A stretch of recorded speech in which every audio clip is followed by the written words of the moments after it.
All right, thanks for having me.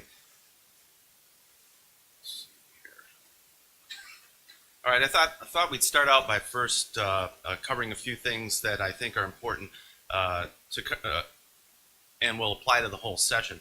Number one, what defines a high-risk patient, and what kind of strategies can we use to optimize them prior to surgery. I want to specifically talk a little bit about low flow, low gradient aortic stenosis, and then finally just brush on what if the ventricle still doesn't work. If we look at how to define a high-risk patient, diminished ejection fraction is always one of the most initial assessments, but other factors are certainly at play. Can we define a high-risk patient by a predicted mortality? Well, we have some affiliate hospitals that work with us, and we define it as 5%. That means they have to refer at least an assessment of the patient to our center. But we reviewed our reoperative patients and found that in our series, at least, there were over half of the patients that didn't have a defined mortality rate based on the STS database because of an odd procedure. Now, the Euro score you can always use. But I think it's really a combination of objective and subjective criteria. There was an Australian survey where they looked at what cardiovascular surgeons used in their own practice to define a high-risk patient. Low EF was the most common issue to assess it. Also, increased Euro score. Redo surgery was always considered high risk, at least higher risk than the primary case. Elevated creatinine and other factors. At Toronto General, they looked at 4,500 CABG patients and retrospectively assessed that 9% of them developed low cardiac output syndrome, and that those patients that had a low cardiac output syndrome had a mortality rate that was 17% compared to only 1% in patients that didn't. Their risk factors for low cardiac output are the same as the Australian group had assessed: low ejection fraction and reoperation and emergent or urgent surgery. This just graphically demonstrates that as the left ventricular ejection fraction gets to below 20%, they can have a very high incidence of low output syndrome and a high mortality at 11% compared to a normal ejection fraction with a mortality of 1%. Elective obviously has a lower risk than emergent surgery, but redo operations also had a higher risk. They were able to use a predictive formula in order to identify patients at high risk, and if you had all three of these factors, it could be 80-90% would develop low cardiac output syndrome.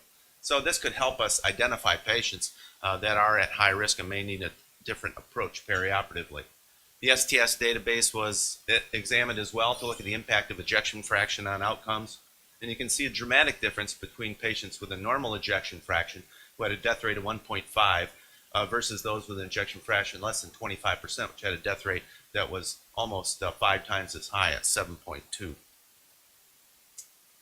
So with CABG, what they found was that for every 10% decrease in ejection fraction, there was a 19% increase in the odds ratio for operative mortality rate. So an ejection fraction of 40% was 20% worse operative results than an ejection fraction of 50 or higher.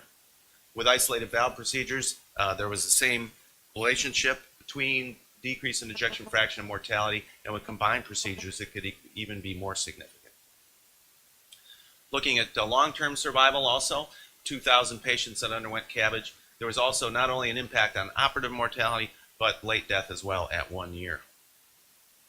So what are strategies for preoperative optimization?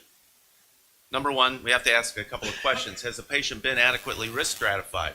Euroscore, STS calculations, what is too high of a risk for your center? If your center doesn't have MCS backup, is this a kind of case that you should undertake? Second, you need to assess the modifiable parameters of end-organ dysfunction. Make sure the anemia is corrected as best we can, as long as it's an elective or semi-elective situation, because a decreased hemoglobin can be associated with 3-time risk of operative mortality. Look at the creatinine, compare it to the last 12 months, see if we can optimize by optimizing output, and look at LFTs and albumin for malnutrition. Thirdly, is the patient at very high risk or acutely decompensated? Well, is there time for outpatient therapy that can be maximized, or do we need to bring the patient in for a PA catheter with goal-directed therapy and maybe a balloon pump or inotropes?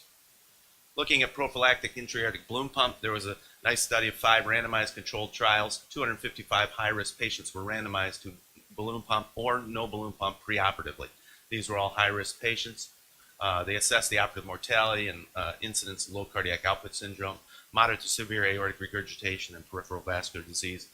Eliminated them from the studies. So looking at the impact of balloon pump on cardiac index, within an hour, the patients on the intra-aortic balloon pump had a dramatic increase in their cardiac output. And we can see this as well, comparing patients who had them placed 1 to 2 hours before surgery compared to patients that had them placed 12 hours or 24 hours before surgery. There was really no substantial difference. So based on these findings, it was thought that just an hour or two of balloon pump would be sufficient.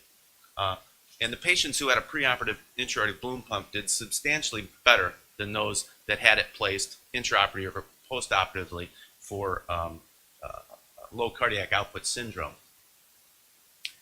Not only did it improve output, the balloon pump also improved flow, measuring flow in both the ITA on the left and the saphenous vein on the right. There was a substantial increase in mean flow, maximal flow, and pulsatility index, demonstrating that it not only improved cardiac output but flow to the grafts to maintain patency.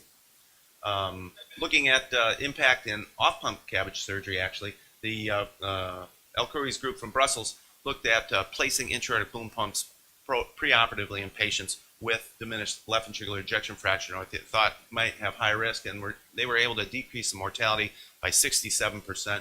And also increase completeness of revascularization as the patients weren't quite so unstable going for the posterior wall vessels. Again, back to that meta-analysis, there was a decrease in the mortality rate. The odds ratio is 0.18 if you had a preoperative intra-aortic balloon pump compared to those that did not have a preoperative intra-aortic balloon pump. And also there was a dramatic decrease in low cardiac output syndrome. It not only decreased short-term mortality, but decreased postoperative MI.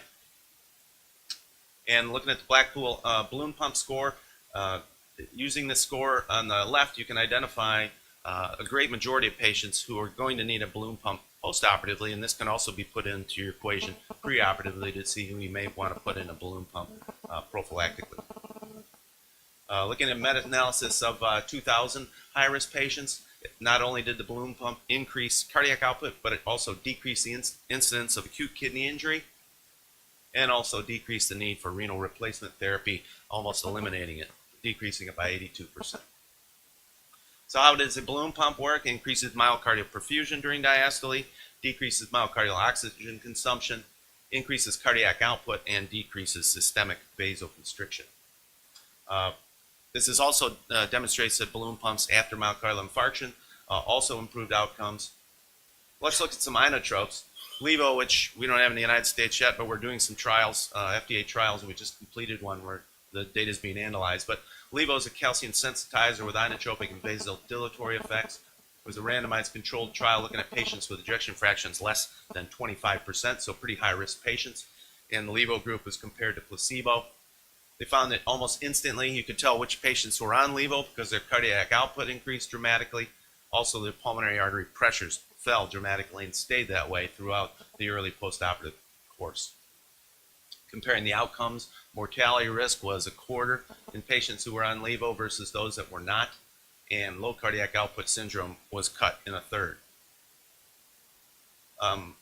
There was another Bayesian network meta-analysis, 46 trials looking at results with dobutamine, milrinone, and Levo that demonstrated that comparing these three inotropes, the Levo group was substantially did better than the milrinone and the dobutamine groups. So while you want to put them on one inotrope, there may be one that's better than the others. So let's look at low gradient, low EF-AS. We all see in this curve, every patient with aortic stenosis needs something done, but we have to take into account the eyeball test, frailty, in addition to these other factors in patients with aortic stenosis. The Royal Brompton looked at the 6-minute walk test and found that if you can't walk 300 meters in 6 minutes, that your results are dramatically worse. Higher death rate, higher stroke rate. So what are ways we can potentially improve outcomes in those patients that are frail? A balloon aortic valvuloplasty has been tested in patients with low EF and has demonstrated improvement in ejection fraction and has decreased the mortality perioperatively. So we quite frequently now in these frail patients will do a BAV as a bridge to decision to assess their reversibility of frailty, see if their symptoms improve, and determine the contribution of the aortic stenosis to the other factors that may be limiting outcomes like COPD and whatnot. For patients whose rehab potential is in question, we can institute an aggressive medical therapy, perform a BAV, and reevaluate the patient to decide whether we want to proceed with an aortic valve replacement or whether their other issues are, in fact, at bay. Cleveland Clinic published a series comparing AVR versus no AVR, and the results were substantially better in the patients who had AVR, even if they were low gradient, low EF. So we need to do something. So we do a dobutamine stress echo to assess their contractile reserve, looking for improvements in heart function. If there isn't any contractile reserve, that's when we go with the medical therapy, consider a BAV, and see if they improve symptomatically. With the high-risk operative approach, we always put in an intra-aortic balloon pump if there's no contraindication. We use routine dobutamine at this point and wean it very slowly post-operatively, and we do an efficient surgical strategy. And especially in these patients, you need to avoid patient-prosthesis mismatch. So what if the ventricle still doesn't work? For example, if we have sustained hypotension, depressed cardiac index, elevated wedge, end organ malperfusion, we need to identify these patients and start pharmacologic resuscitation. Try to find the cause. Is it air? Is it something else? Was it not good protection? We need to identify patients who might be in need of advanced therapies, and ideally, if we don't, like I said, if we don't have an MCS program, then we need to consider either early transfer or maybe not doing those cases if they have a high risk of poor outcome.